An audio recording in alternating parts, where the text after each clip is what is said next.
LJ here. Glad you joined me this morning. We've just wrapped up the Beatitudes, and I'm going to spend a few days talking about some of the parables of Jesus.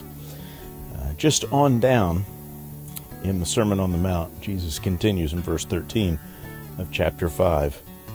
You are the salt of the earth, but if the salt loses its saltiness, how can it be made salty again? It is no longer good for anything except to be thrown out and trampled by men.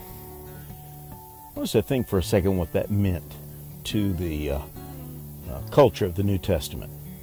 The way they got salt in that day was not the same way that we mine salt today and have pure saline, an almost pure type of salt.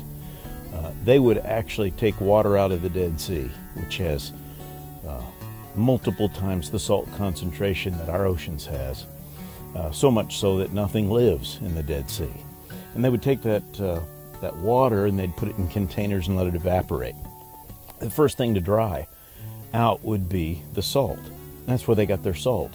Now, if they didn't harvest, as it were, that salt at just exactly the right time, it would continue to dry out, and there were other minerals and different chemicals in the Dead Sea also, like potassium and different kinds of iron that they didn't want in their salt. So they'd have to gather that salt at just the right time as it dried up.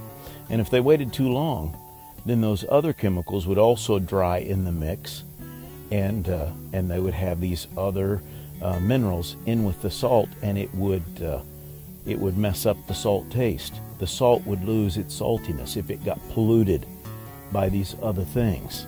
And that's the way it is with us. God tells us that we're in the world, but we're not supposed to be of the world.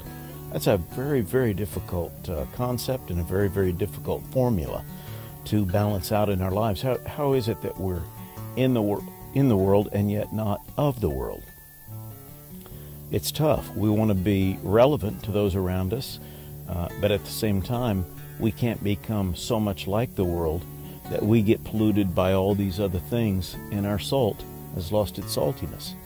Jesus goes on to say, what good is it then but to be trampled underfoot of men?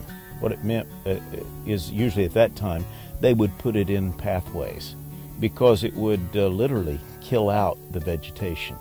They couldn't just spread it out in the field. It would mess up their crops. That salt content in it and the other irons and whatnot would mess up the crops. So they didn't want it to get spread out where they tried to grow their vegetables, where they tried to grow their crops. So they would spread it in the towns, in the walkways, and that way it would keep the growth of weeds down.